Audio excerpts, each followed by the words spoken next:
toasting, joking too. Sipping and roasting is what we do.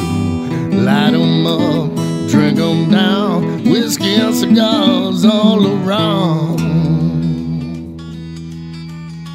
Cheers, y'all.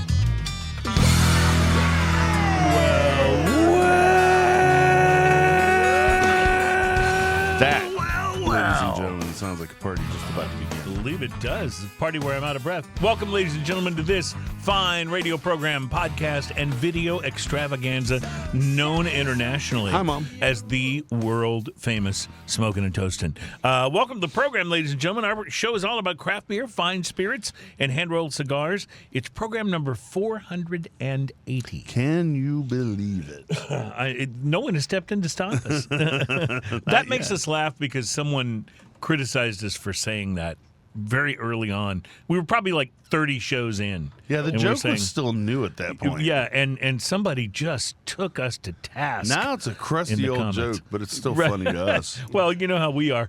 The more times you tell a joke, the funnier it gets. Yeah. So for those of you who are new to the show and you hear us make a joke and we all laugh and you think that wasn't that funny, oh, it may not be, but it is now because of how often it's been repeated. That's correct. That's right. So just know we're funny, whether you laugh or not. That's what we're.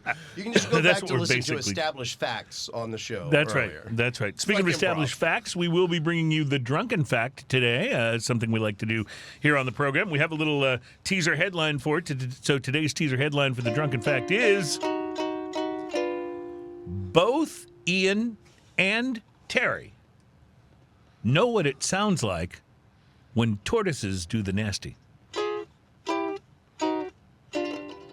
Okay. Terry's looking at me with great intrigued. surprise and wonder. Well, I'm intrigued. That's what the teaser headline is supposed to do. It's supposed to intrigue you and go, okay, I got to keep listening to the show. You got to to wait find at least out what 5 more minutes to hear that one. Yeah, because we won't get to that until, like 5 minutes from now. So the most popular segment on the show happens in the second hour. You do have to wait for that one. It's called Drinking News.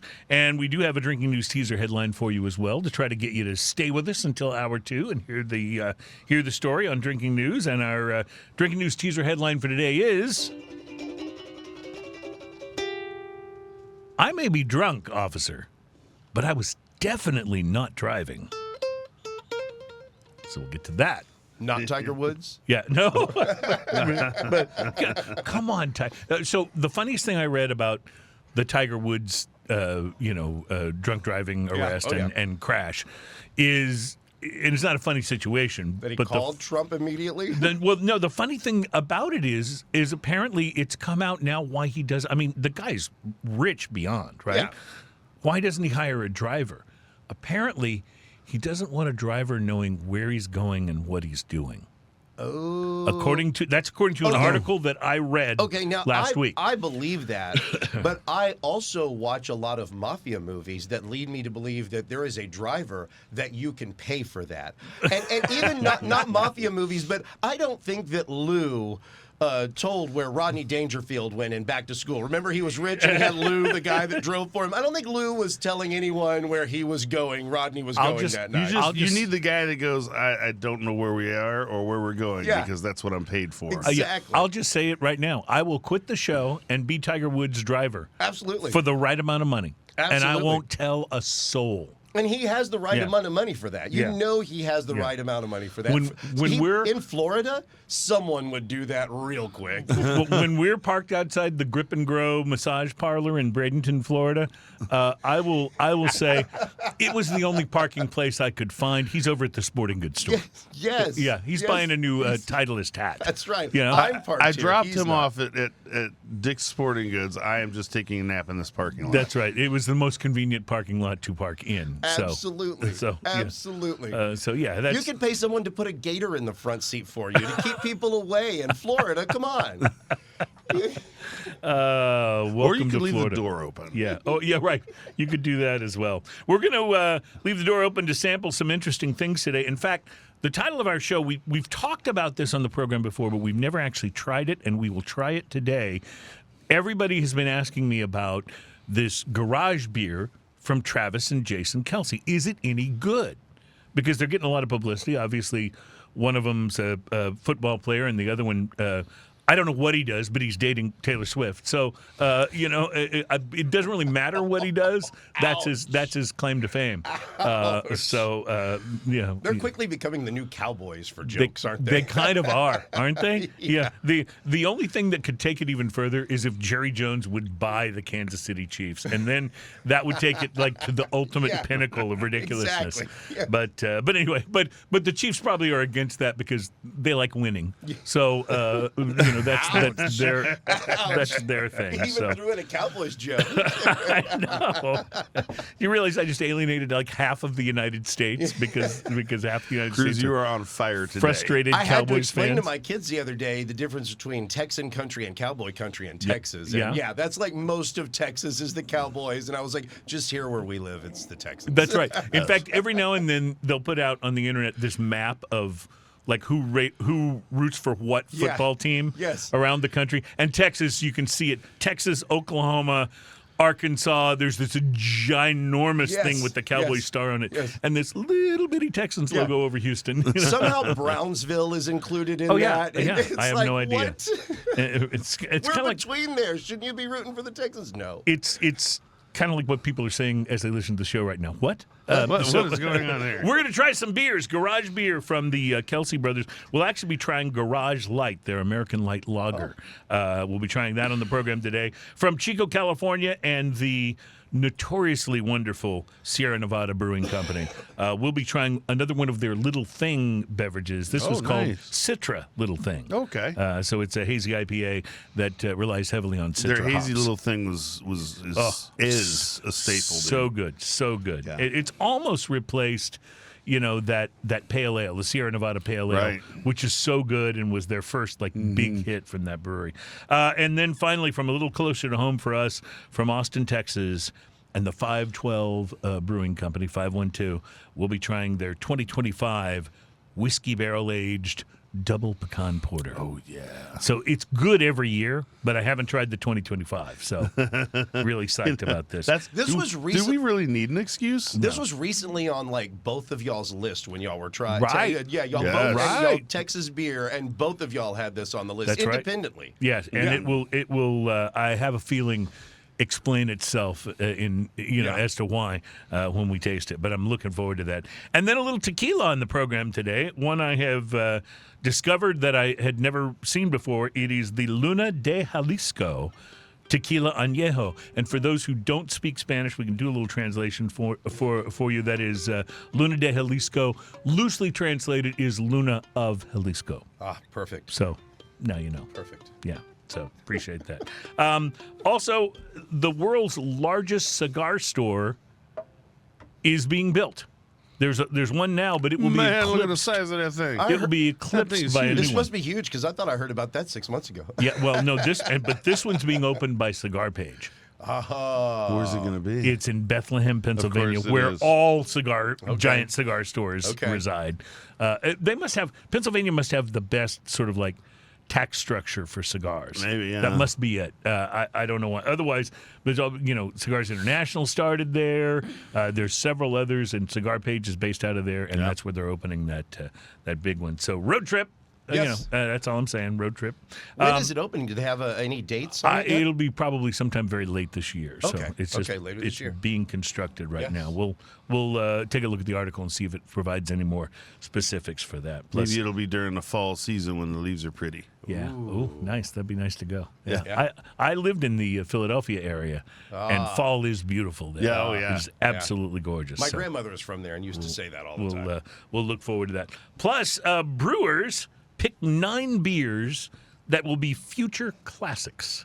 So we'll see what you think of their 9 choices. So lots to talk about on the program today, and we'll be doing some sampling. Speaking of sampling, I always get excited when it's someone besides me that brought the beverage of mystery. And today's beverage of mystery was brought by Ian, and I'm looking at it in the cup, and it looks like a beer. So I'm already kind of excited because I've never seen Malort with quite this level of haze and foam and carbonation. So I'm thinking, this is probably not Malort. The beverage of mystery. Really simple rules for the beverage of mystery. The only person who knows what it is the person what brung it. We try it sort of sight unseen and give our thoughts. So Ian brought this one today. This does not smell like a straightforward beer. No, it doesn't. Not at all. It's got a little. Is it a little fruity on the nose? Is that what I'm getting here? I can't tell if it's fruit or nuts. Ian has taken 2 sips and has not made a face, so this is a good sign. But then again, he could be totally punking us. I can't even. By the smile on his face, I'm a little worried, to be honest with Little spice in there. Little spice of some sort. you. Not at all what I expected, but not bad. It's heavy. It's coconut. That's what I'm tasting. It's heavy coconut. on the baking spice, too. Yes, and you're the baking spice, and it's coconut, I think, is what I'm getting on the nose, is coconut. It kind of feels. Did you ever, like, when your mom was making, like, like some homemade cookies, like made from scratch, and you eat the dough before? That's kind of what it reminds me of a little bit. Yeah. My mom used It's to. got a little raw ingredient kind of vibe to it. Right. Yeah. Just a little. It's like, okay, kitchen spice, definitely. I have no idea what this is. Do we like it? I actually kind of like it. Yeah, I mean, it's good. It's interesting. It's not straightforward beer. It tastes like a coconut-flavored beer to me, kind of. If Is I it was a to say- Hefeweizen? I'm going to be honest. I'm not sure that I like it very much, but it's interesting. Oh. It's the Galveston Tiki Colada. Oh, okay. Well, that explains the coconut. Okay, there you go. And on the back it says, pineapple, coconut, and banana blended together to create the perfect island drink. All right. Well, I So can is get it a so beer the banana. or a drink? I think it's a beer. It doesn't say beer anywhere on here. It says drink. Interesting. Well, I will tell you this: the banana was what made me think of it as maybe it was a Hefeweizen. Okay, I get what you're saying on that. It's curious because there's a lot about, like, if I describe this, it sounds like I like it a lot because it has a very banana bread kind of finish Yes. to it. It's a beer with the tropical vibe. It's got beer with tropical vibe. Right. The problem feel. I have with it is the coconut to me tastes a little suntan lotiony. It does. That it took me a minute to get it, but now that you say that, The overall thing is not totally bad. It says here it's a 5.8% ABV ale, so I guess it is a beer. Gotcha. it is a It beer. does say Okay. ale. Okay, okay. gotcha. So I thought it was a beer. It but, it tastes like a cross between. Yeah, it's a tropical beer. Like it's this would tropical, maybe for being on the beach. What this makes me think of is this Needs is a to be very really good cold. first beer when you visit the brewery. You try it's a little bit different, and then you move on to something more Yeah. like in the This traditional was beer given to family. me, by the way. This is a thing that happens now for once in a while. Is I have this friend named Alan. You may have met him once or twice. Yeah. And he goes, "Hey, that would make a great beverage of mystery." In fact, I think he's sitting out on the couch ready to bust into the show here in a few moments. I'm surprised he didn't show up for the beverage of mystery. No, as beverages, Even when he's not with us, he's with us. as beverages o mystery go, that's pretty good. Yeah, I it looked interesting. I don't know. I think we had one from them that was a painkiller or something like. Because I remember the can. Which that reminds me of a little bit. It's got Right, a little bit of I that. remember the can. Yeah, I'm telling you, if that was really super cold and you were on the beach there in Galveston, that could be all right on a tropical afternoon. Plus, because it's crushable. if you have several of those, it makes you a little braver to go into the water. Yes, exactly. Which is always a thing at Galveston. Because remember, for those who are visiting Galveston for the first time, Galveston, Texas, any medical waste that washes up on the shore is yours to keep. Yay! At no additional cost. So that's always right. that's always a positive thing. That's right. All right, we got a good show for you. Despite Today's what show brought to you by flesh-eating bacteria. despite what you may have heard in the first segment, it's going to be a good show. We'll be right back with some of that stuff coming up. Welcome back, my friends. It's Smoking and Toasting. Our show is all about craft beer, fine spirits, and hand-rolled cigars, and whatever else we manage to have on the top of our minds as the show progresses. Often it's Nicolas Cage, but not always, We do love to bring you the Drunken Fact here on the show. The way the Drunken Fact works is we gathered a number of interesting and unusual facts, which we know are true because we found them on the internet, and they're perfect for you to kind of tuck away in a corner of your brain, and the next time you're at a party and people are drinking and enjoying themselves and you want to come across like you have some knowledge and you're about to drop it on them. this is the perfect thing. So just remember the drunken fact, and we're ready to go ahead. So, Terry, give us that intro. And now it's time for another Smoking and Toasting Drunken Fact. Well, have you ever wondered what mating tortoises sound like? All the time. Of course you have, you degenerate. Well, as it turns out, Ian already knows this. And so does Terry. They can identify this sound. And I'm guessing that you do too. Because today's drunken fact is this. In the movie Jurassic Park, sound engineers who were creating the way that velociraptors bark at each other used the sound of tortoises having sex. Oh. Wow. So you've heard it.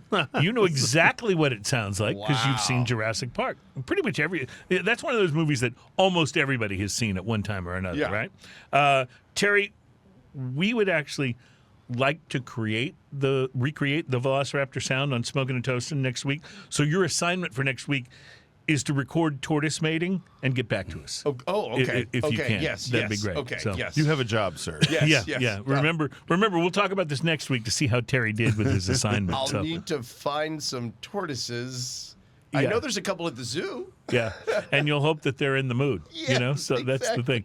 Because it might be if female tortoise says not tonight, I have a headache. You're not getting a recording. Got to just go home till the next night. That's it. right. That's right. So there you go. Wow, I can't. That's just. You know the movie. It deserved a second fanfare for sure. You know the movie The Thing, the original. Yeah, one, John right? Carpenter. The Thing itself, the sound that the thing makes. Yeah. They came to Texas and recorded cicadas. Oh, nice. So when you like that whole scene when the thing exposes itself, it's in the dog pen and it exposes itself, and you hear that crazy sound. That's cicadas. a cicada sound. Just outside of Houston. Wow. Just think what they could have done if they'd have used tortoises mating. Yeah, tortoises. I mean, I've seen a lot of sound effects being made with a lot of things. That is. Yeah. I wouldn't have ever even thought of Plus, that. where did you come up with that I've seen idea? the You gotta Star wonder Wars where the they made sound that up. engineer's mind was at. Yeah, exactly. You know what we need for this? Yeah.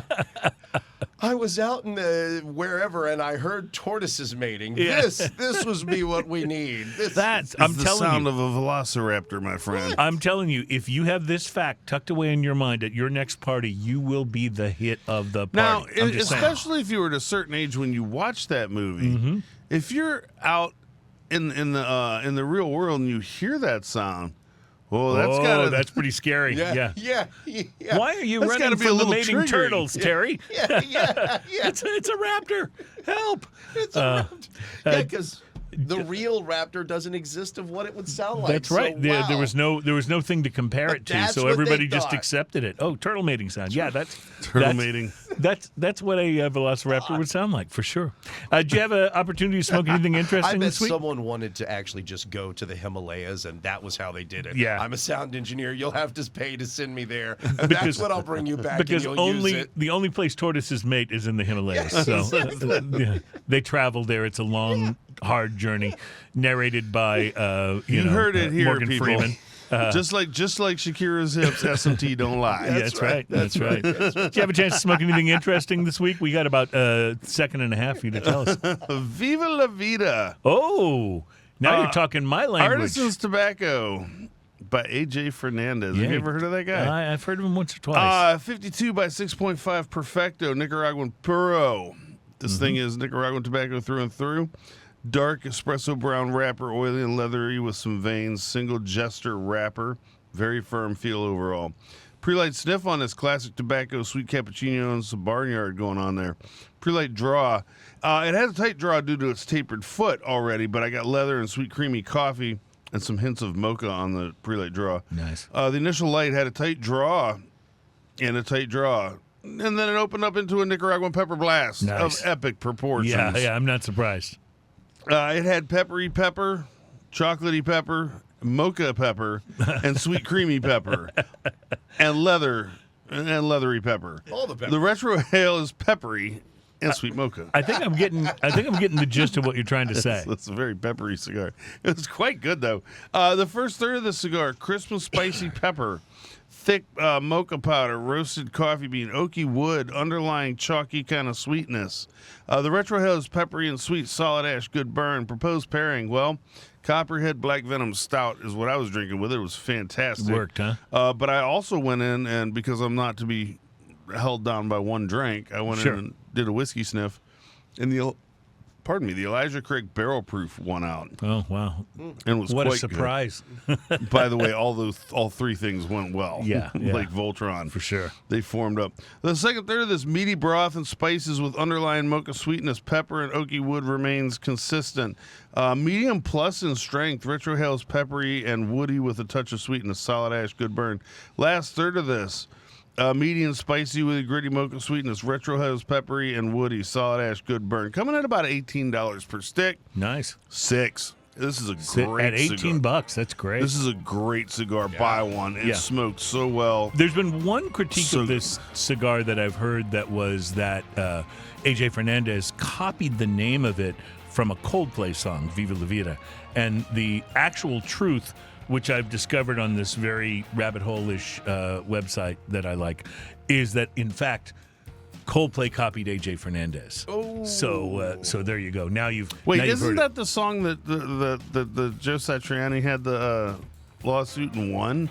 I don't know. So I don't remember. I'm going to have to look this up. I hadn't heard of that one. And all I want to do in look up Joe Satriani versus Coldplay. Okay. AJ had nothing to do with it. Let me just say that. Let me just throw that out there in case anybody wants to sue my cigar. AJ. All right, we'll take a break. We'll be back. It's Smokin' and Toastin'.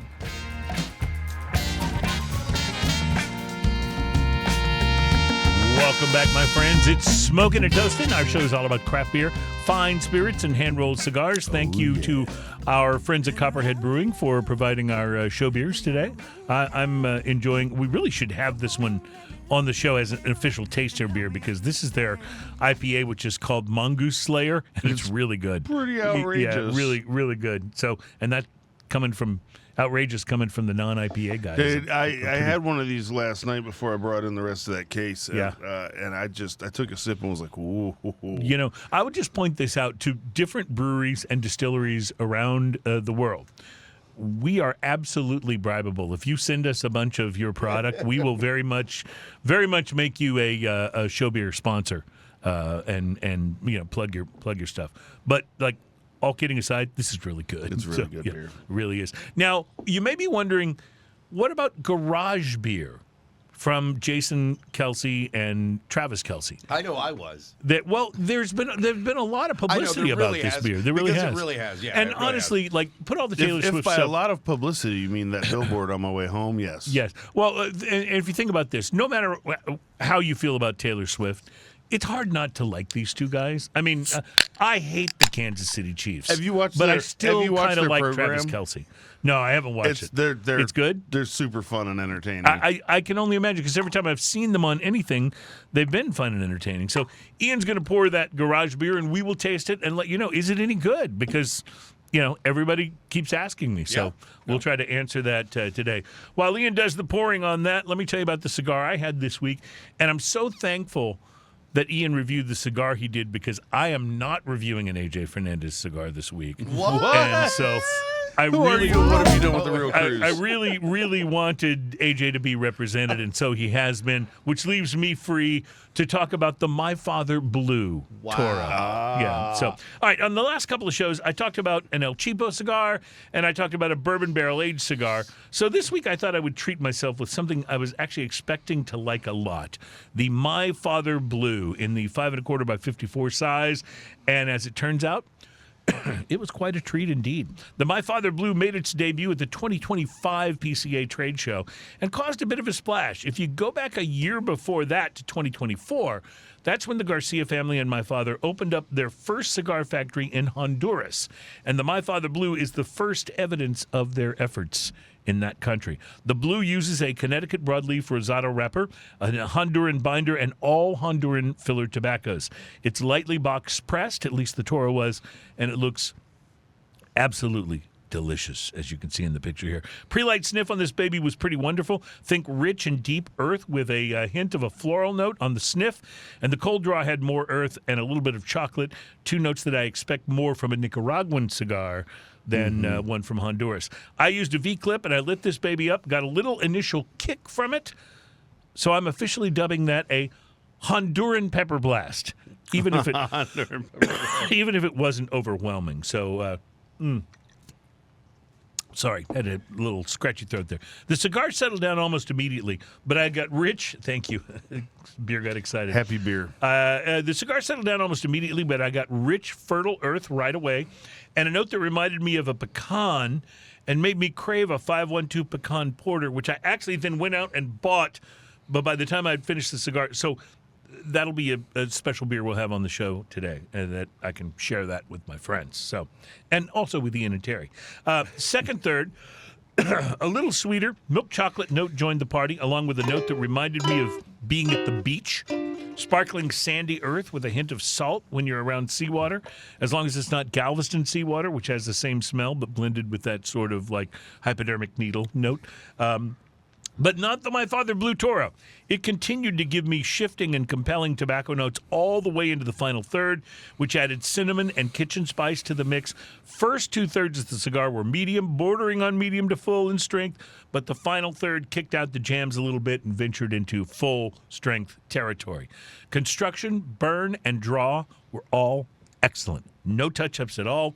Fairly straight burn line all the way down.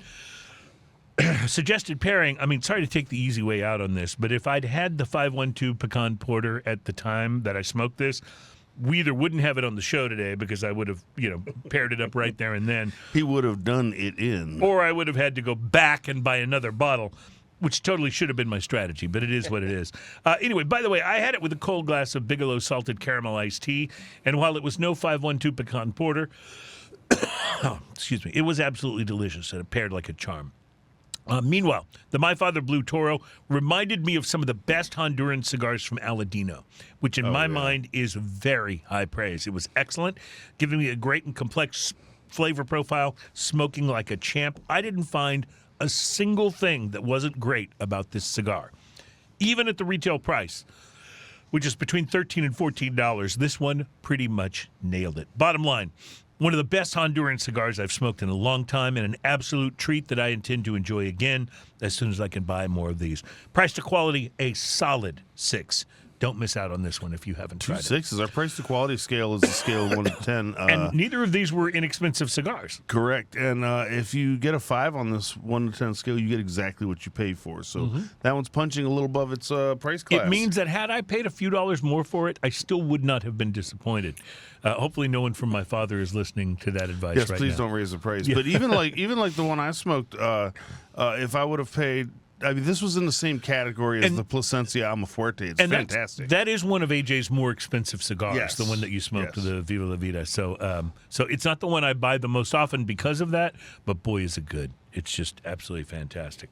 I will just mention, by the way, and we should do a whole show where we talk about our go-tos when it comes to cigars. I thought you were going to say AJ Fernandez for a minute there. Wait, you kind of just did. Yeah. My go-to is an A.J. Fernandez cigar. My absolute number one go-to, and you'll forget this by the time we do the list on a future show, but my absolute number one go-to is the A.J. Fernandez San Lotano Requiem Maduro Toro. It's not overly priced, and it's fantastic. Yeah. Fantastic. So all those San Lotanos are so good. Let's talk about Garage beer. This is from the Kelce brothers. This is their light beer. So I'm not expecting a huge flavor bomb here. It actually smells pretty good. I'm just wondering how this stacks up against, macro brew light beers like Bud Light and Miller Lite. Like lightly sweet barley. It actually smells really nice. Has that kind of brewery smell, doesn't it? Yeah. It doesn't have that. It doesn't have a macro brew smell. One of the ways that they describe this is beer tasting beer, or beer that tastes like beer. So let's see what you think. I got to go in for a second sip to see if I can taste it. So I made the mistake maybe of having this after the Mongoose Slayer IPA, which is a big, huge, flavor bomb. So I have to kind of like bring the palate back. But I got to say, this is better, I think, than macro brew light beers. Put this next to a Coors Light, and I'll take this every time. Yeah. All right. So, so agreed. This has better flavor than most macro brews that I can even think of as far as light beer goes. Although it's pretty watery.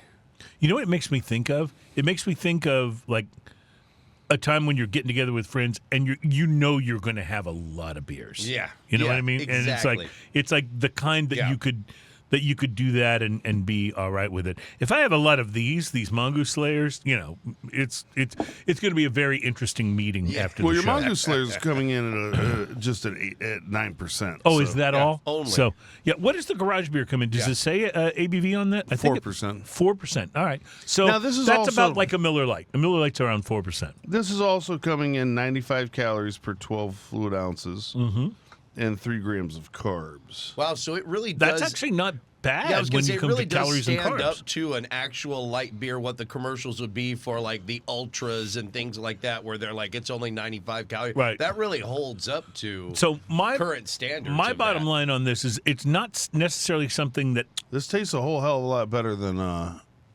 Michelob Ultra. well, it sure does. Absolutely. And it's around the same calories and carbs. Yeah. yeah. So, if I'm at somebody's house and they've got mostly macro brews in this, I'm going this every time. But see, I this like it. this doesn't give you the feeling of losing weight while drinking beer because it's not in a skinny can. It's in a right, man they can. really should have thought about a skinny Yeah. can because you can look at the can, then you look at yourself. and you're even like, though So what this we're is a 1 pint, What we're saying here Can. is that these giant football players They could- should have thought about putting this Well, in a much. I mean, how okay. big are these guys? all right. they should have made a 1 pint skinny can. It would be like Right. this tall. Right, but if I'm Travis Kelce and I'm holding this, it looks kind of like Cruz holding a Michelob Ultra. That's- yeah, exactly. It's his That's what I'm hands, saying. Like, and he's a yeah. freaking tight end Yeah. in the NFL. These are, you know? these are not small men in the NFL. Right, there, exactly. Yeah. I was reading something about like if your quarterback is under 6 feet, he's probably not any good in the NFL because he can't see over the gigantic lineman to throw a pass. Exactly. Yes. For real. So that's why most successful quarterbacks in the NFL these very days tall. are very tall. Very tall. Absolutely. Yeah. But because you got to see over, Right. All the the guys heads. to see Yeah. Travis Kelce Yeah. running a Got to see over Refrigerator Perry. who will run the wrong way and score a touchdown for the other team. I loved the Fridge. He was awesome. He was the best. Him and Leon Lett, who played for the Yes. Dallas Oh, my Cowboys, gosh, yes. who literally did score a touchdown for the other team one time. No. I don't know if it counted as a touchdown or safety, but he picked up a fumble and ran the wrong way. I love that. That's Everyone's so got to awesome. have a day. That's right. I mean, he was an absolutely amazing player, but that's what he's remembered That's for. what he's remembered for. So you got to love that. So. Never mind the stats. I like the garage beer. I mean, is I this do. my favorite beer? No, absolutely No, not. no. But it is really not But bad. I wouldn't be and- disappointed to see it in a cooler full of beer. You and know? because No, I will say, if there's a cooler full of beer and it's all macro brew and this garage beer's there, I'm going to drink this. This And that could happen is because drinkable. the Kelce brothers' appeal isn't necessarily to hardcore beer aficionados. It's more to the casual drinker. Exactly, and I was going to say that in the fact that I think that their slogan, beer-flavored beer, I think in their slogan they are comparing themselves, obviously not to just any craft beer, but they're comparing themselves to all of the macro breweries, and that's true. They're It was making, an interesting beer-flavored beer. It was It's an good. interesting position for them to take, and probably a wise choice from a marketing now, standpoint. here's a crazy thing about this beer Yeah. that I think sets it aside from all those macro brews. This is not super cold. This is actually a little on the warmer side, and it's still good. Right, has a because- decent flavor. Because Yes. a warm Bud Light is really Oh, hard it's to drink. atrocious. It's Yes. really and, hard to drink. and Coors, Yes. let's just say the mountains are an early Yes. warning system. Yeah, if that mountain isn't blue, run, yeah, run run away. for the hills. I also want to point out, if you can see on the camera there, that garage beer logo looks suspiciously like the old Schlitz logo. You remember that? Schlitz yes, or a it banquet. does. Oh, yeah, It absolutely. does. So That's right. there's, My know. great uncle used to drink. This is the Schlitz. side It's of the way can better where than beer Schlitz, I'll brands just tell say their that. story, but we thought you'd rather just drink beer with your buddies. Garage beer is light, refreshing, and made with the highest quality ingredients, but what makes it great? Other times we get to crack a few with our best friends. Keep it light. Cheers. I will say this about Schlitz. It doesn't taste that good, but if you're looking to get a lot of gas and torture your friends, it's probably one of your best. I think beers need thoughts. to start advertising like the like the THC seltzers do, like fast acting. Fast acting. Yeah. Because that's the thing. THC isn't fast acting. No. It's like a 20-minute delay, which is why so many people have had this experience. Oh, these brownies you made, these are good. I'm not feeling a thing. Give me 3 more. And then 20 minutes later, you're like lying on the living room floor. That's called zooted, by the way. Your cat is amazing. So that's called zooted? It's called zooted. I like that. I absolutely absolutely love that. When you're kind of drooling on yourself and you can't communicate. Yeah. We mentioned our friends. I say our friends at Cigar Page. I don't know if they really are our friends. I just know I've given them a lot of my money. They beat me up for a lot of money. Yeah, they really do. But they are building the world's largest cigar store in Bethlehem, Pennsylvania. How big is it? It's going to be at 1010 Harvard Avenue, scheduled to open in early 2027. It'll feature a cigar lounge with over 200 seats. Nice. Wow. An outdoor patio, a full-service bar with 40 beers available, and a stone fireplace. Second-story mezzanine will serve as the main office headquarters for the parent company, Brand Shopper of Cigar Page, and it would be the first physical retail location for Cigar Page, and it's just going to be absolutely ginormous. They didn't give in the article I have on it. S&T they didn't give 20, actual square footage. S&T 27. I guess we know what we're doing, right? Yeah, it sounds like it would be a great road trip. Yeah. You know, I mean, that sounds good to me. you know, we could actually do it like a couple week road trip and do a show at Cigars International's big location there. Yeah, and then do one at Cigar Page, and see who They're in the same- who they're in would the give same us city? the most cigars just for showing up. Yeah. I'm betting on the Page. The page. Page. Yeah. I really do want to reach out to them, though, to see about sponsoring the show, because we talk about them so much already anyway, because they're just great. such a great way to Great order deal, yeah. cigars, great deals. And you know, a lot of the cigars we mention and review on this show are things that I have bought from there. So. Yeah. But I will say this. If anyone's from Cigar Page is listening, Yeah. holler. I'll buy Holler at your cigars. boy. I'll buy cigars online, but I really do believe in patronizing your local cigar store, and so I try to do that. Even though I might get a little better deal from the Page, I will still go and support the cigar But there's stores. a difference. This is the difference between washing your own car or going through a car wash and then having to vacuum your own car out versus having somebody take care of it. Yeah. You know? Which do you prefer? Do you like to do your own vacuuming? Sometimes it's worth paying a little more, you know, to have it. Yeah, and like the service at a cigar shop, you go in, you can sit down in the lounge, you can hang out. Yeah. You talk with your tobacconists there, and they get to know you after a while. Yeah. You know? They'll tell you about the new things coming out and all that stuff. It's kind of like at a massage parlor. You know, you can pay the money or you can pay a little more and they'll get to know you. And we got to take a break. It's Smoking and Toasted. We'll be right back.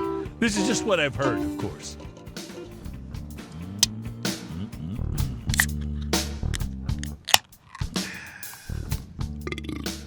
I'm happy. I can tell you're happy. Welcome back, ladies and gentlemen. This program is called Smoking and Toasting. We are all about craft beer, fine spirits, and hand-rolled cigars. We are really super glad you're here, and we're going to tell you about some cigars to watch for, but Ian is pouring the Citra Little Thing from Sierra Nevada, which we'll be sampling here in just a moment. 3 of our favorite cigar makers are collaborating, and it sounds like it's going to be awesome. Oscar Valladera's Tobacco and Company. I love that guy. Is pairing with a well-known and well-respected couple of factories. I don't know that guy. I've never met that guy, but I love that guy. For a new trio of... That's the way Matt Booth was about you, if you recall, when he met you. He was like, I haven't met him yet, but I love that guy. And Matt Booth is something. Then he met you, and he loved you even more. So there's a limited edition release coming out, which will debut at the 2026 PCA Convention and Trade Show this month. It's the Honduran cigar maker Oscar Valladera's teaming up with Casa Carrillo. And, it's hard to go wrong there. Oh, wait. And Oliva Cigar Company. Oh, my gosh. Yeah, it's to showcase the unique styles of each factory, being paired with Oscar Valladera's favorite tobacco from Honduras. I'm going to tell you this. Those are 3 companies that I will buy anything from. Mm-hmm. They're all... Sight unseen, I don't care because it's going to be good. 3 blends will reflect the unique style of each factory, combined with Oscar's favorite tobaccos from Honduras, making each cigar special and one of a kind. All 3 cigars are Toros. They're all 3 going to be $18 each, and they come in 20-count boxes priced at $360. Each blend is limited to 1,500 boxes.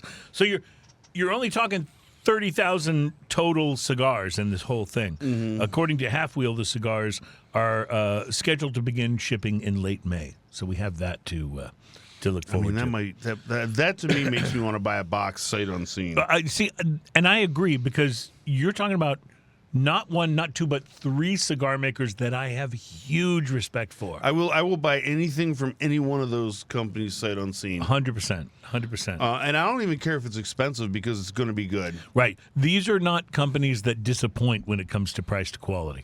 Yeah. You know, you can look at the most expensive Olivas, and those are damn good cigars. Oh, yeah. Well, EPC, that Carrillo, Pledge of Allegiance, is one of their pricier cigars. Yeah. And you know what EP Holy Carrillo... cow. You have to really credit EP Carrillo about this because they produce amazing Dominican cigars. Yes. And I kind of feel like, being more of a Nicaraguan tobacco guy, whenever I come across a really amazing Dominican, I'm always that much more impressed.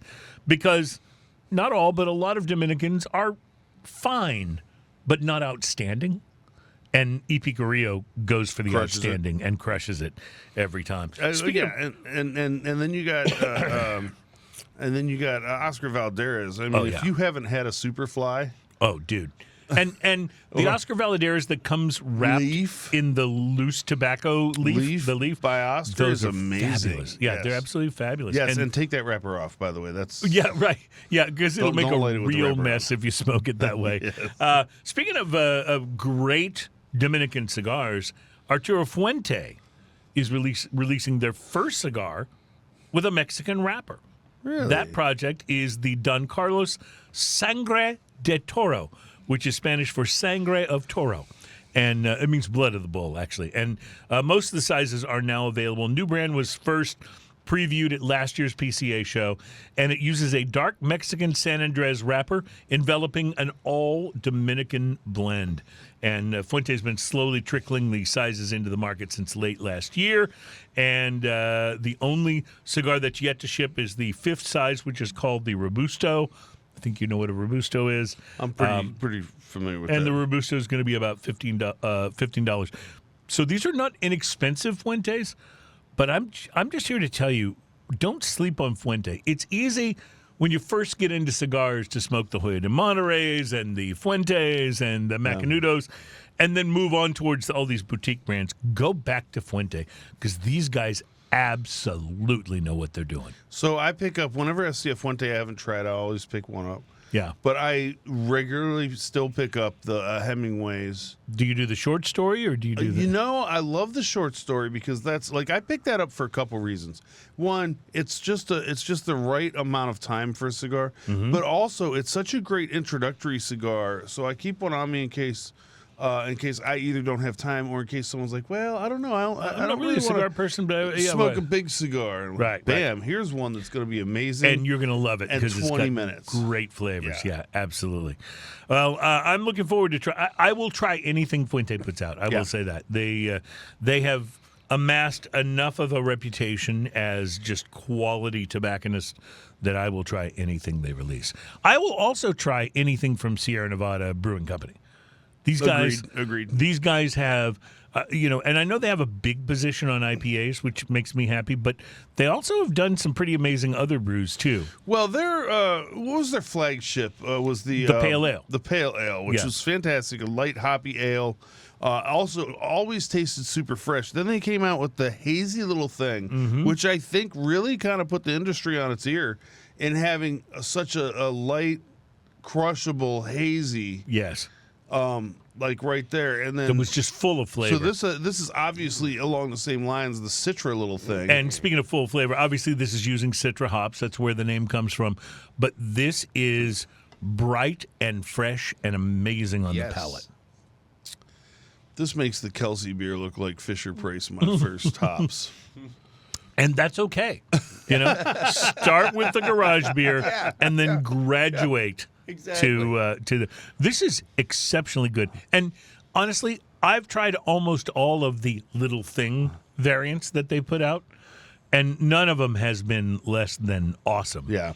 But this may be one of my favorite really ones. Good. This is super fruity right up front. Yeah, it really is. It not only has that hazy IPA quality to it, but it hits you with tangerine and stone fruit, and I'm getting even just a little bit of a pear vibe in there. Mm-hmm. Like a really juicy pear. You know when you have a pear and it's particularly juicy?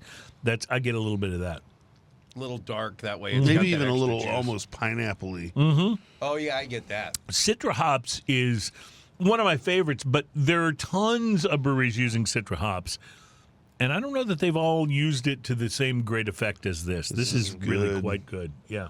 Coming in at 7.5%, so this is a little bigger. Yeah. For an IPA, that is not necessarily a little thing. Yeah. It says family-owned, operated, and argued over. Yeah. Oh, I love that slogan. Love that slogan. But these guys, in a time when craft beer has gone through, a kind of a tough transition as the market sort of evens out. And we'll talk about, I don't know if we'll have time to talk about this, but I read a great article this week, which I will share with you. If not this week, I'll do it next, about how this is actually the best time for the craft beer industry in the sort of little bit of slump that happens after the huge boom. But see, I've been saying that same thing for a long time about the cigar industry. Like the cigar boom was great in that it introduced a lot of people to cigars, but it also put out a lot of inferior products. But when the dust all settled, things got really good in the cigar community. You're left with the best of the best, basically. And these guys are among the best of the best, in my opinion. Yeah, because like you either have some people that can get their beer out there and get it hustled, and that's a good thing too. But you have some of the best beer available because that lasted. Now, we did unfortunately lose some really great breweries. Yeah, we did, and we lost some because their business plans weren't quite solid enough to survive the time. And we lost some just because of happenstance.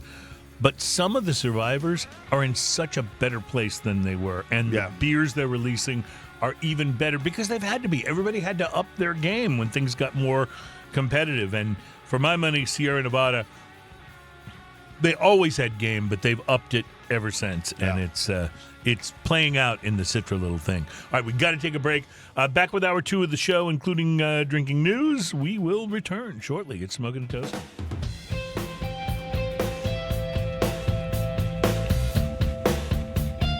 Welcome back. It's Smoking and Toasting. Our program is all about craft beer, fine spirits, and hand-rolled cigars. Are we doing another beer? Oh no, we should probably do tequila in this segment. I'm following you. I think we should. That on-the-fly programming there. So let's pretend it's still the intro segment, the intro to the segment, and you can maybe give us a good sound effect. Oh, you ready? Yep. Well, let me prep it. See, I didn't get a chance to prep it or anything. That's right. I understand. Oh, see, that was worth the wait. Yes. That was worth all of it. So there's so many great websites out there, and some of them, and I don't know whether this is questionable or not. Some of them don't cost. Yeah, that's right. Some of them don't cost. Others only cost if you want to see the more explicit things. Yes, exactly. But there's a website called VinePair, which we've mentioned on the show before. VinePair has some really good articles about wines and spirits and beers. And they recently published an article where they asked 9 bartenders, which are people you would think would know beer, right? They asked them, what beer do they feel like... Not all bartenders are created equal. Well, that's true, because some of them are Roberto. So so there's that. Who, by the way, he's going to be on in a couple weeks. Really? Because, he's never on. It's so surprising. He's going to be our guest for the Cinco de Mayo. Oh, I see, that makes sense. And our show is going to be about German beer. Margarita. Yes. It's going to be about You will margaritas. It's celebrate going to and be you a will blind like taste it. test of margarita mixers. Oh, nice. Just the mixers, or do we get to put tequila? Well, in no, it? we're gonna have it as a tequila. He's gonna Okay. blend all these for us, and he's gonna do it with a very snooty attitude because when we taste his actual fresh, awesome margarita, Yeah. we're gonna taste the difference between any of the mixers. Yeah, and okay, the fresh. and what he can make fresh. Okay, good. This will be a good show. The thing is mostly that because we're going to be tasting a lot of margaritas. when I'm at my house, the difference is that I can open the bottle of the mixer, and what he did took 4 weeks to happen. Are you kidding? He planted the lime tree 3 years ago. exactly. So that's all I'm saying. He does get a little extreme, but if you go with the absolute basics of what a margarita is, it's not that difficult to make. Yeah, You got to get a little lime squeeze. According to Aubrey Plaza, it's just any tequila and Cointreau, and that's it. And I love Aubrey Plaza. I was just saying, this is the there. first Aubrey Plaza mention on the It's show. I really think. hard love not Aubrey to like Plaza. Aubrey Plaza. yeah. How does Nicolas She's Cage so make a margarita? wonderfully awkward. Yes. Yeah. Oh yeah. Yes. That's She's awesome. amazing. Speaking of wonderfully awkward, a group of 9 bartenders were asked to describe the beer that they thought would be a future classic. So we have a 9 beer list. I want to share these with you and see what you think. All right. It's from Vine Pair, so it's not from Yeah. some Yeah. off the wall thing. But the first one on the list, and I don't think I've had this particular beer, is Firestone Walker Pivo Pills. P-I-V-O Pivo Pills. I haven't had that. I I haven't like either. Firestone Walker. I I do love too. their 805. Their 805 is a great good. Pilsner. So then the second one on the list is Was Brewing's Will Be Saison. So Was Will Be There's Saison. nothing confusing about that. Not at all.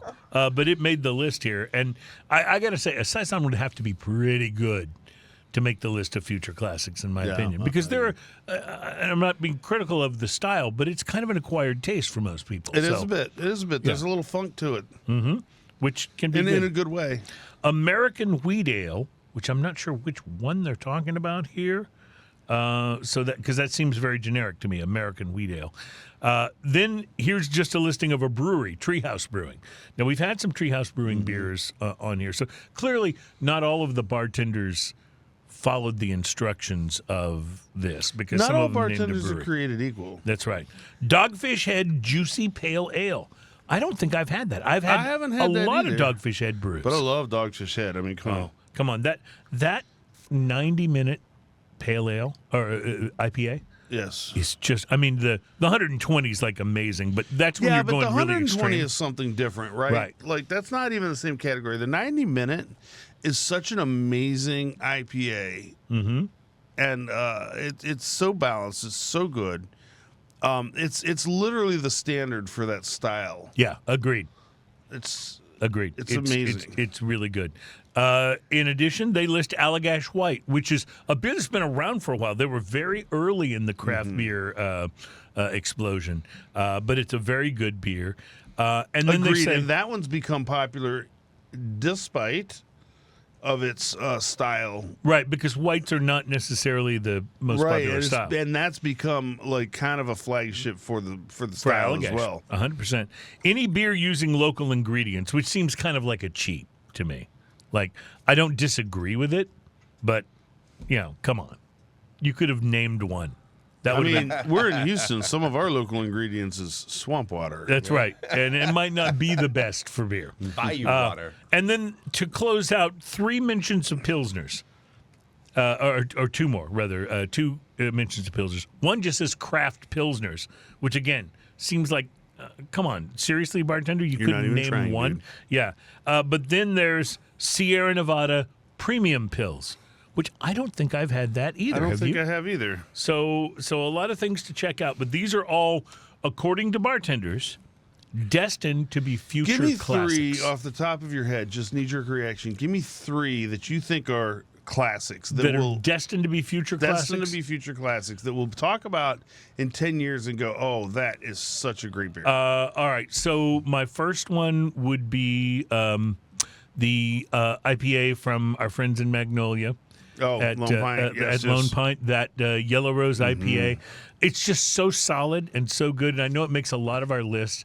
But that is a future classic, in my opinion. That is the standard for that style of IPA. If they distribute that anywhere outside of Texas, it will instantly become a national classic. And I'm going to also go, you may think this is just going for an easy answer, but the 512 Pecan Porter has got to make this list as 100% agree. As a future classic. 100% Absolutely. agree.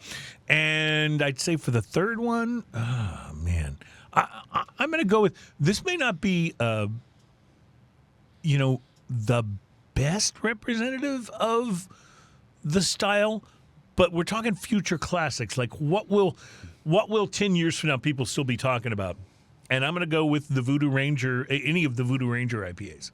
Like that series is very good. They've managed to get great distribution, so a lot of people have tried those, and they're very solid. I 100% agree with your choices. I want to add one in, and I'm going to be a little local centric, but I'm going to add in the Buried Hatchet Stout. Oh, dude, yeah, that is from Southern Star. Southern Star. Again, if that was a nationally distributed beer, yeah, it would be a national sensation as far as stouts go. I would agree with you wholeheartedly. It's so good. It's so amazing. Wholeheartedly. By the way, I just took a sip of this tequila. Wow. Do you like pepper? I do like pepper, and I like this tequila. Because this is like Hornito's level of pepper. One of the things that you didn't point out, but I will, is that I did comply with OSHA regulations before bringing this bottle of tequila I was in. going to thank you on that. The top of it was I was going to thank you, but fortunately I didn't have to because you're so good at thanking yourself. Yes, exactly. And I will continue to do that. Mm-hmm. Yes, I didn't have to worry about getting a plastic cut or any spillage from the bottle from that. This is Luna de Jalisco, 100% agave, tequila, and añejo is quite good, especially if you like a peppery but here's the interesting finish. thing. As you sip on this, the pepper recedes a little bit. When you first try it, you're thinking Hornitos for sure because it's got super peppery. that super peppery thing.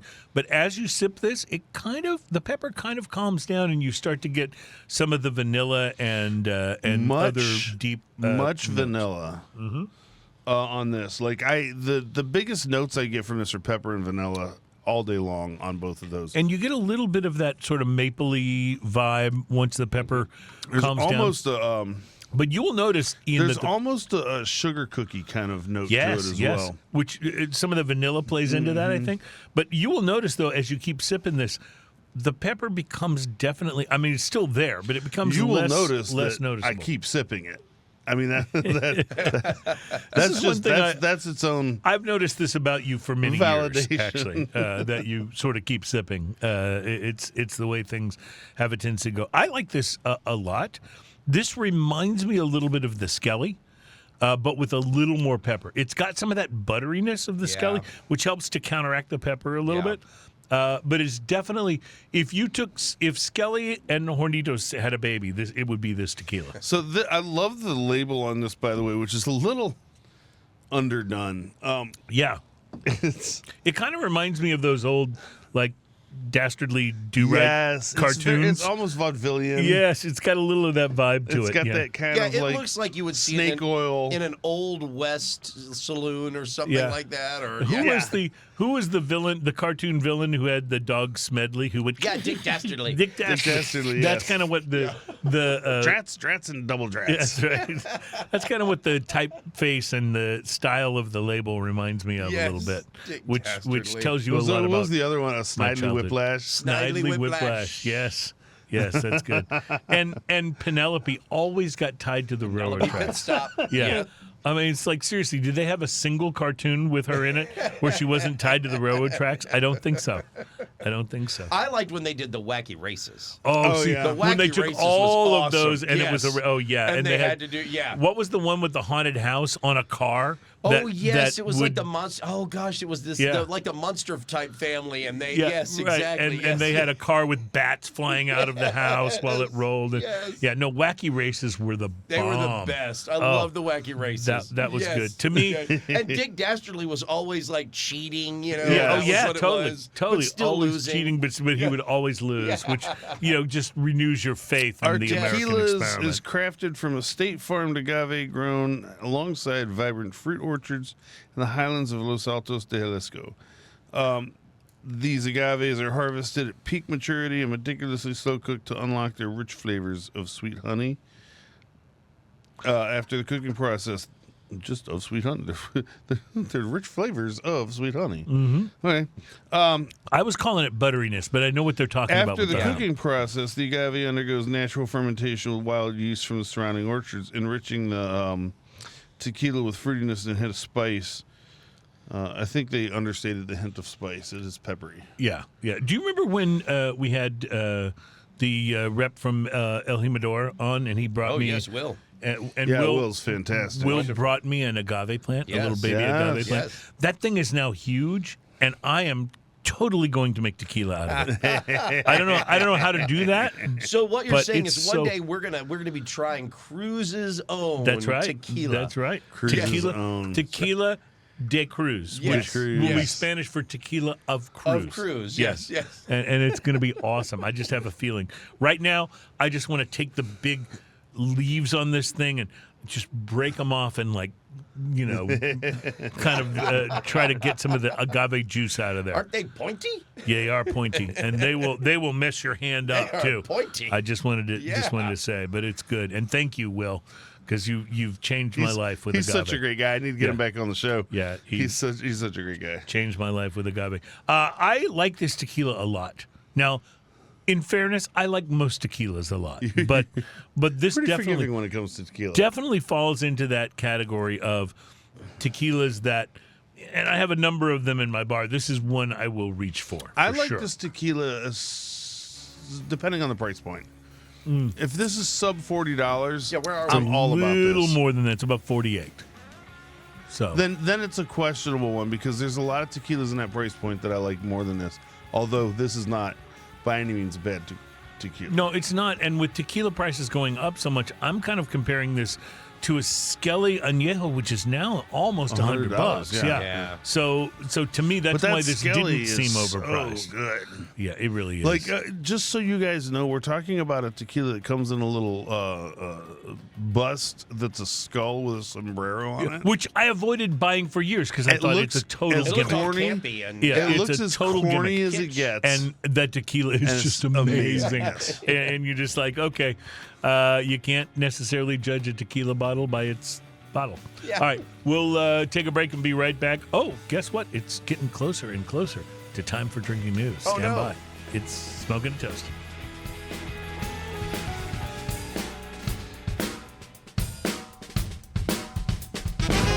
Welcome back. It's Smoking and Toasting. Our program is all about craft beer, fine spirits, and hand-rolled cigars. We're enjoying all of those things today. And I just want to go back to this tequila for a minute because I think you have to admit the more you sip this, the more the pepper recedes a little bit. And you get a little more of those other buttery and agave type I can flavors. see what you're saying about Yeah. that. That very Because much that happens. first sip, that pepper really hits The you. first like 2 or 3 for me were really peppery. Mm-hmm. I mean, I mean, I'm only drinking this because you're making me. yeah, I had to finish my whole first glass. It's just what we to- do. It's what And actually, we do. you're right. It's quite good, but it's like a spicy food. You got to acclimate to it a little bit, Right. Because it is exactly. really peppery. Exactly. And I could see drinking this with, while you're eating some spicy food. Absolutely. Oh, Like, yeah. It would totally work. Yeah. Some birria tacos. Oh, Yeah. dude. Yeah. Yeah, spicy tamale. Yeah. It's my favorite Spicy way to tamales. consume grease. Yeah. Is birria tacos. Birria That's my tacos. favorite way to consume grease. Dude, have you ever had the ramen with the consomme? Oh yeah, It's dude. quite good. This sounds good. What They is use it the about this consomme show? from the birria tacos, but in place of the water to make Oh ramen. wow! What is it? Quite good. What is it about this show that just makes me want to go out and eat? I have a new idea now. I got to write that down. Yeah, that'll work. That'll work. There's a great website called punchdrink.com. And I chanced upon an article there that I just wanted to share some of the highlights about. It was about the current state of the craft beer industry. And a lot of times, if you see an article these days about the craft beer industry, Always going to be negative. It's doom and gloom. Right. Yeah, for sure. But this article starts out by saying that casual observers might be excused for thinking we're living through the craft beer end times because of all these stories. It's about every major story about the beer industry in the last 5 years has been about a painful period of bursting bubbles and diminished popularity and declining production and major closures. But this article goes on to posit that this is the best time for craft beer. And I've compared the whole craft beer. So what beer you're saying boom is and it was the explosion. best of times? It was the worst of times. times. Yeah, exactly. Okay. Yeah. So those are quotes you can, hang on to and live by. But let me hit the 3 highlights of this article for you without going into the whole thing. And you can find it on punchdrink.com if you want to read the whole thing, and it's worth it. Here's the first point. Overall, as we go through this time in craft beer, far more people are aware today of craft beer than 10 or 20 years ago. And you have to count that as a win. Yes. If you think about it, 10, 20 years ago, you started talking about craft beer, people didn't really know what you were talking about. Now they do. So that's a thing. Yeah, it really was. It was more of a standoffish thing, too. It's Sure. like, well, I don't know. Do I want to try that? Do I want to pay more for this thing that I already know what I'm drinking? It's fast acting. Yeah, it's fast acting. Yeah. But I know I can get a Miller Lite. I can get a Miller Lite for $5. Should I pay $7 for this? For this other Pilsner? Am I gonna like it that much more? Yeah. The answer is yes.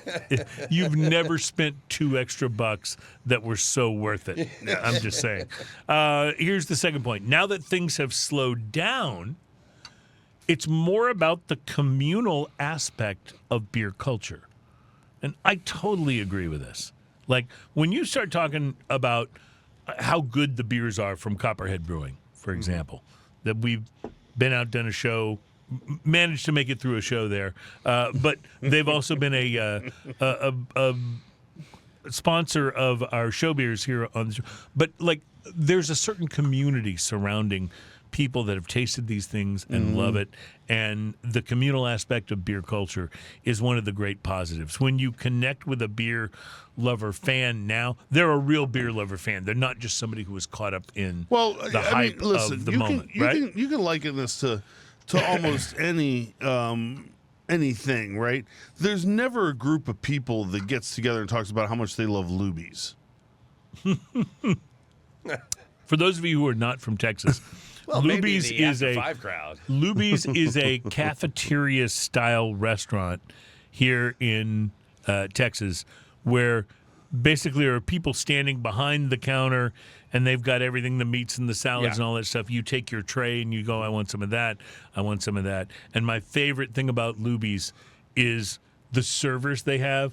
I'll never forget I used to go to Luby's all the time, and the salad server lady was one of those ones where she shaved her eyebrows and then drew them on 3 inches higher on her forehead. Yeah. And she would always say, "Smell you? Smell you?" I never knew what that meant, but I just loved the way it sounded. Smell you? Smell you? But what I'm saying is Luby's is it's okay. Mm-hmm. Especially their food's fine. Especially once you're a certain age, but it's cheaper because if you're over whatever it is, but no one's putting a group goes together and talking about it, right? Right. There are no Luby support groups on the internet, Right. Yeah. Well, mostly because the people that go there don't know that the internet exists yet. That's right. They get up very because early they're in the morning. 90. Yes, exactly. Yeah. And they're eating dinner at 3 p.m. They're eating dinner, and then they're going to watch Vanna White the and go to Luann sleep. platter. Yeah. But I'll be watching Matlock. Like anything with much more flavor, you tend to narrow your audience, right? Right. So sure. Yeah. You don't get as broad of an audience if you have a really good Louisiana kitchen or something. Right. Like that. Well, here's the third and final point from this article, and it's my favorite of them all. The author says, I actually enjoy craft beer far more now that it is decidedly, avowedly no longer cool. And I totally relate to this because there were so many people, during the boom, if you will, talking about, oh, yeah, craft beer, oh, yeah, IPAs, oh, yeah. It's like, no, today if you talk to a craft beer fan, they're a real fan, Yeah. It's kind of like the people who were into Taylor Swift before she hit it big. Yeah. You know what I mean? Yeah. Or name any musical artist, right? Yeah. I was into Pink Floyd back during Uma Guma. then dude, you're really weird. That's all I have to say. Yeah. That's all I have to say. All right, we got to take a break. Drinking news is next. I'm enjoying this tequila. Was very strange. I'm just enjoying this tequila more and more as we go. That's a tequila sneaky thing. We'll be right back.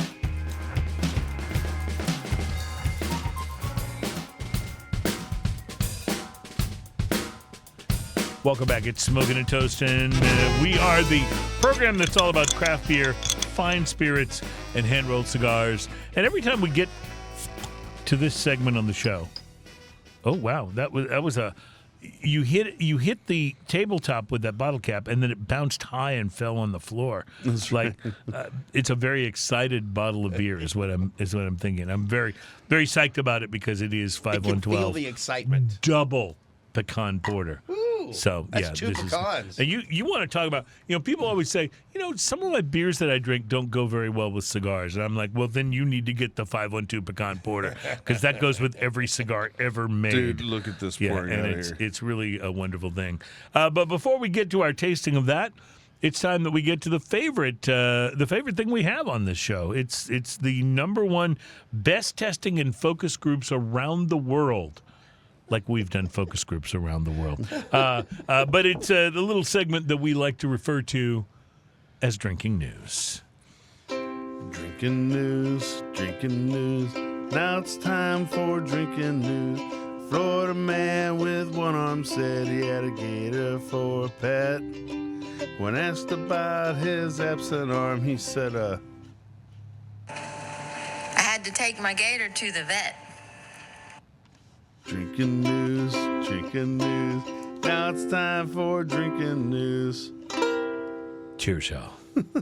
Your wife has such a wonderfully distinctive drawl. I love how we're completely unbothered by all the background noise in that recording. Like, here's my wife standing in front of a nuclear Washing reactor. machine? What was saying, going on saying, there? I had to take my gator to the vet. Can we go to the washroom and record this real quick? Before we get to our main story in today's drinking news, here's a quick report about drinking and technology. A California man was arrested recently for not driving while drunk. Thought maybe you were going to do a California man song. Not driving while drunk? Yeah.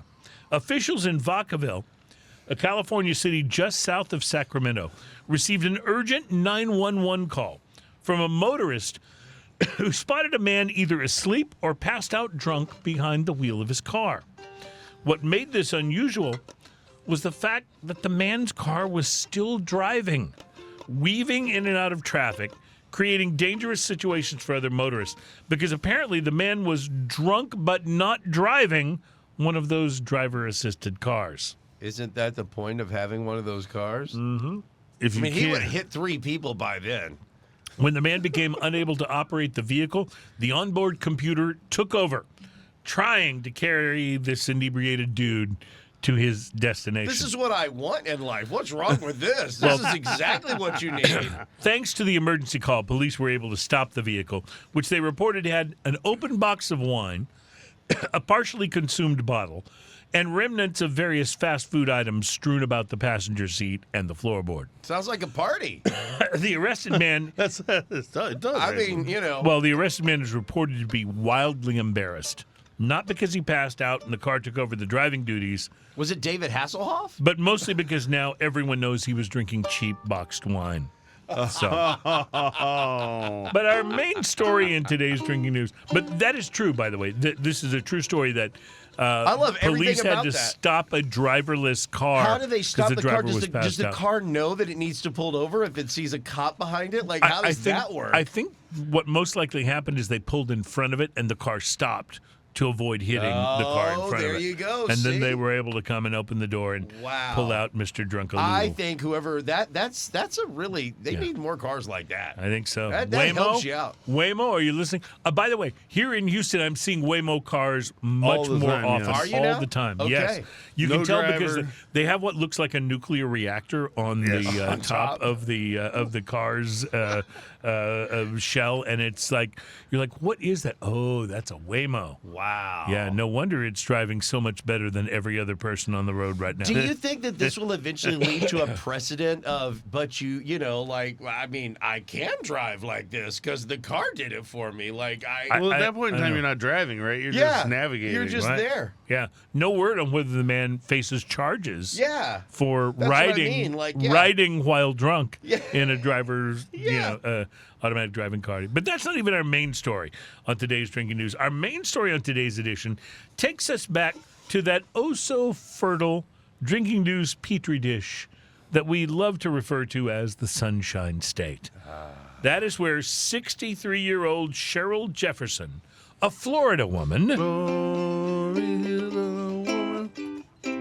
was arrested last week on charges that she was illegally selling houses that don't belong to her. Illegally sold my house. The scheme was discovered when another Florida woman was not able to pay her property taxes because she found out her home no longer belonged to her and had been sold to someone else, all without her knowledge or approval. And, of course, without her receiving any money from the sale. Records showed that woman's name on the sale documents, but the driver's license used for ID actually pictured the other Florida woman, Cheryl Jefferson, as the seller. So she had a license with the real woman's name, but her own picture. Wow. What makes this more than just a routine Florida scam is that Jefferson had wired money from the sale to her own account, as well as to the accounts of two Nigerian men. No word on whether either of the Nigerians was a prince who needed some cash so he could send the Florida woman millions of dollars. You know they were. You were way ahead of me. I was just about to make that still joke. investigating. Yeah. You know they were. What we do know about the scheme is that Jefferson told authorities that she was working with a couple of country music stars. Of course. Including a member of the group Florida Georgia Line and singer and former Survivor Nicaragua contestant Chase Rice. The musicians, of course, knew nothing about the Florida woman's evil plot. She's been arrested and is now facing charges for her Florida scam. Now, although the country music artists were not actually involved, this Drinking News story is a perfect breeding ground for potential country music smash hit songs. There's no doubt that among all music genres, country and Western has long been the most creative at coming up with attention-getting lyrics and especially song titles. And so our diligent team of Drinking News researchers has put on their cowboy boots and prepared some samples of these songs that may or may not have been inspired by similar Florida man and Florida woman stories. And as you probably guessed, given that I can sense your overwhelming feel of dread, we've assembled those for you in the form of another of our frivolous and highly debunked Drinking News Top 5 lists, which against all better judgment, I'm prepared to share with you right now. Our staff is pretty sure all of these are actual country music song titles, but if any of them are not, they most definitely should be.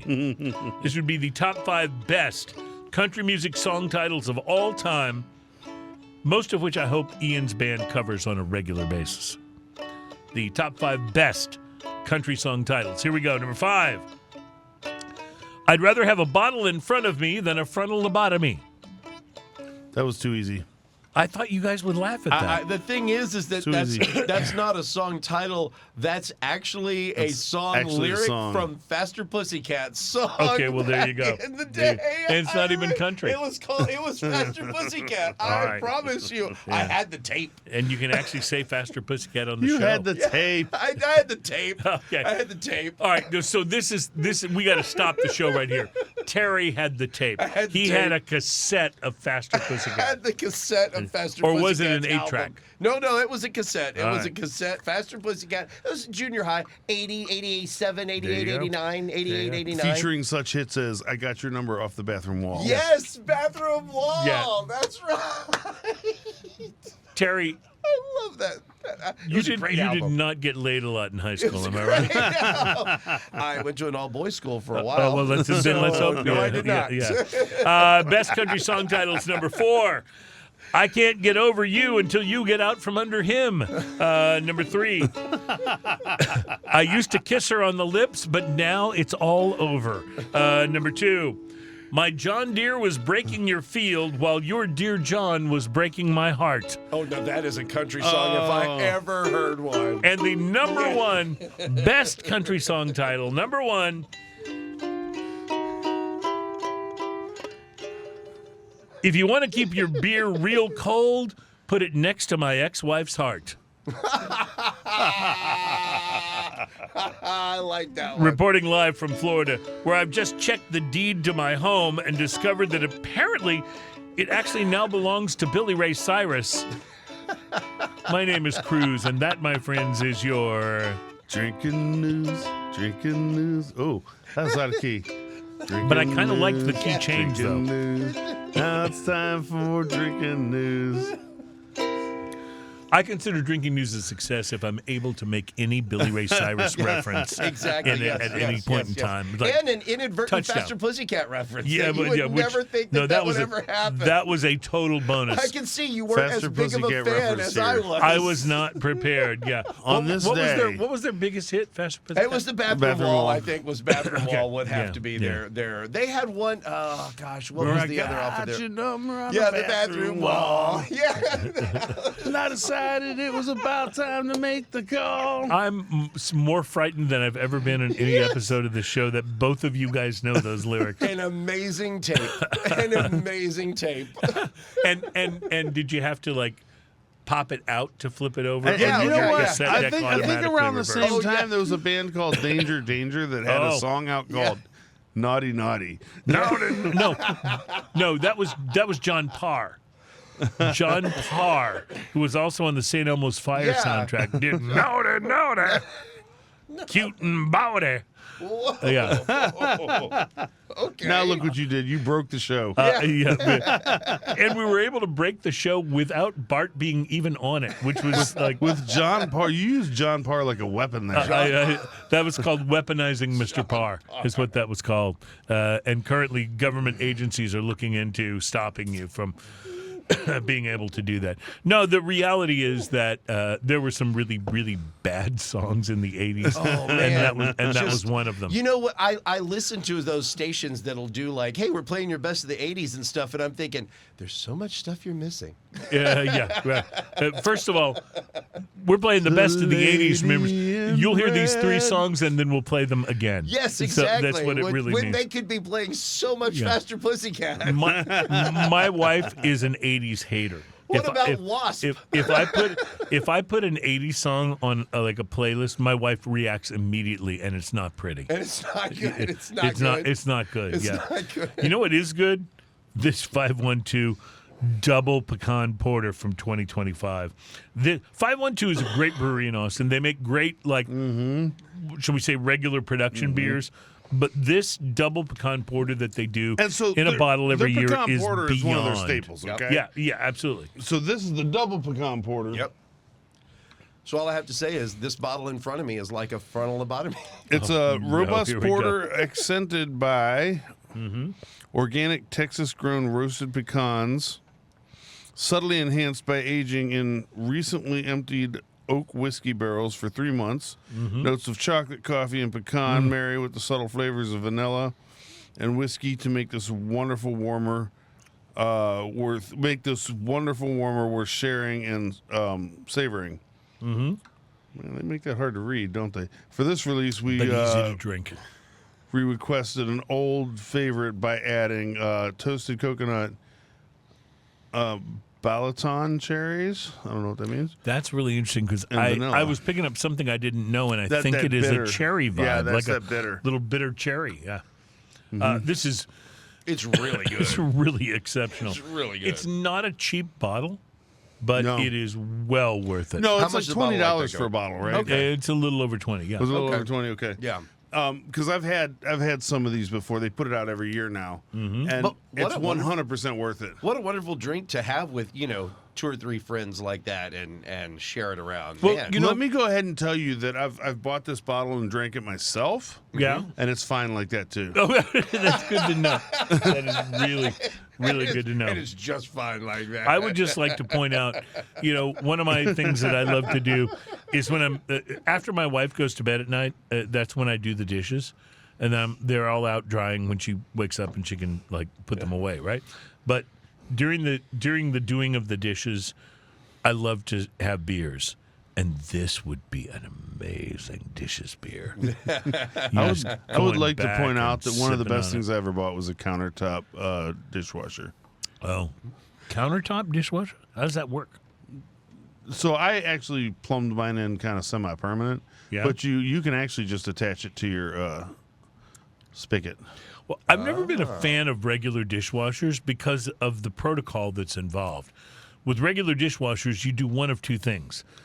Either you wash all the food off of your plates before putting it in the dishwasher, or you just put it in the dishwasher, run the dishwasher, and then when the dishes are done, you take the plates out and wash them to remove the remaining food that's still stuck You're on not them. using Cascade. So, why use the dishwasher? Just wash them. How long has it been since you've had a dishwasher? I have one now. It's awful. Buy a real dishwasher. Yeah, get a good one. Or like a countertop one like I you got have? a countertop one. Costs $99 at the Restore. Yeah. I'm not even joking about that, right? And I put dishes in there. I'll basically pass it under some water until I don't care whether it's egg or it doesn't. Egg's one of the toughest things. Doesn't to make get any off the plate. difference. Doesn't make it. It might even be sitting there half the day. Toss it in the dishwasher. Don't even think about it again. See, the problem for that for me is that if I was able to dispense with my dirty dishes that quickly, I would have less time to drink beer while washing dishes. Oh no, you just have more time to watch YouTube while you do that. Oh, okay. Well, I kind of like that. Because there's some good stuff on YouTube. You can watch Fail Army. Fail Army. Dude, I'm all about the Fail Army. Ryan Trahan. I have no idea who that is, but we'll take a break and maybe discover it, or maybe not, on the other side. It's Smoking and Toasting.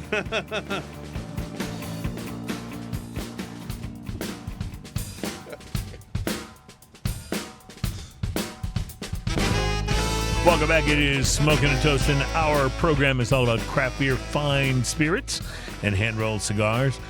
We've been enjoying most of those things on today's show, and we've had some really wonderful tequila. We've had some great beers, including this 512 Pecan Porter. Pecan Porter is beautiful. And, yeah, this is a savor it kind of beer. You know what I mean when I say that? It's like you don't just swallow this down. You take every sip slow. Every time you take smooth. a sip, you take a little bit of nose. Mm-hmm. You get it's real good. Every time I take It's a not like sip, you're gonna make out with it. I die a little. Kind of am. Every time I take real a good. sip, You gotta lay down. I by wonder the fire. why. Whatever. Get a little Barry White with it. What do we? Hey, baby, Pecan Porter. Lay it down by the fire. So, Ian, you have anything coming up on subsequent shows that we should? Should talk about? I did. Yeah. So we have in a couple weeks we're gonna have Roberto Rivas on, and he's gonna be serving us pre-made margarita. Yeah. So to blindly margaritas try. with mix, and then margaritas. So we're that gonna he makes from blindly scratch. try the mixes. Then we're gonna once we've sussed out which mixes we actually think are worth it. Then we're gonna I know which compare ones it. I like. Then we're yeah. gonna compare it to a fresh made by Roberto margarita and see how close they are. So what you're saying is that we'll be trying a lot of margaritas on that show. Oh yeah, I think me and Roberto were talking about doing some videos while we're shopping for the margarita mixes. Oh, I like that. Yeah, we can add that right in. That'll be great. And plus, you'll be less inebriated in those than you will in the ones from the actual show. Yeah, you where we're think? drinking. the Hey, here we are. margaritas, The so. before and after. Here we are. We're buying tequila. Yeah. Hi, I'm in the liquor store. Look at me. I'm totally sober. Yeah, and that's the thing. We will use one tequila for all mixes, so that playing field will be level. And I think that's gonna be fun. That's gonna be a fun one. One tequila to unite us all. Yes. That's the way I look at it. It'll be fantastic. We'll be very excited. It'll be wonderful. Anything else? Any other guests coming up? You want to? That's what I got coming up right now off the top of my head. And you put me on the spot, so I can't remember. You know how my brain goes blank. But that's what I got It's at the the moment. tequila. Yeah. It's the tequila. Tequila makes my brain fall off. No, it's this pecan porter is so delicious. Yeah. This is And really... you notice it leaves your mouth dry. It's like a little bit of pecan shell kind of astringency. Yeah, so we should definitely go back to this because this beer is worth spending a little more time talking about it. It's so This good. is an absolute wonder. And you're right. The finish on this is kind of like that taste of a pecan, which is not your favorite thing when you're eating the pecan. Yes. Where you get that With a interior little tiny shell. bit of shell. Yeah. Yeah. And it's not my favorite thing when I'm eating a pecan, but somehow the way it works in this beer It makes you want to that get a next little sip. of that, it So does. good. It's got total Doritos effect going And you can on. tell this is made with those big, beautiful Texas pecans that you get. Like I've gotten those where you crack them yeah. yourself, and they're You know, just wonderful. You know, We've or- all heard about the butterfly effect, which is a butterfly flaps its wings and then it changes Then history. Ashton and- Kutcher, something happens to him over here Right. Why is it Ashton Kutcher? I've always wondered that. because he was in the butterfly effect. Okay. But what I would point out is that with a beer like this, like there's a sort of a butterfly effect vibe going on Yeah. with this when you taste it. Like it's like, okay, This is a making me want significant more, beer, my friend. And there's a What's the definite. ABV on that? We didn't even look at that. Oh, yeah. Is it on the bottle? Do you have Seems it over like here? it could be Let me see if I can quite find strong, but you don't taste it. It's Like, big. I don't think it's really- like 14 or 15. I was gonna say, it. I don't really feel it. Honestly, it's not that big. It's 9.5. Okay. Really? Yeah. Okay. All right. But it's got a boozy flavor to it. It does. And not in an unattractive No, way. no, not at all. No, when you say boozy flavor, I say yes. Give me more. Yeah, because Yeah. honestly, I, a lot of these big beers we'll try at the end of the show. I do taste that booze. This, to me, it's almost like really drinkable, almost crushed. Like I can sit there and finish. I've already finished my glass twice. Well, There's here a you bit go, of Terry. coffee kind of that naturally occurs in that too. Oh that- yeah, for Yes. sure. It's Yes. so nice. Well, I love porters. When it comes to just me personally, I think I like porters even more than I like stouts. Not that there aren't some amazing stouts out there, but there's something about a porter being slightly more drinkable, slightly more Yeah. crushable that makes me feel like.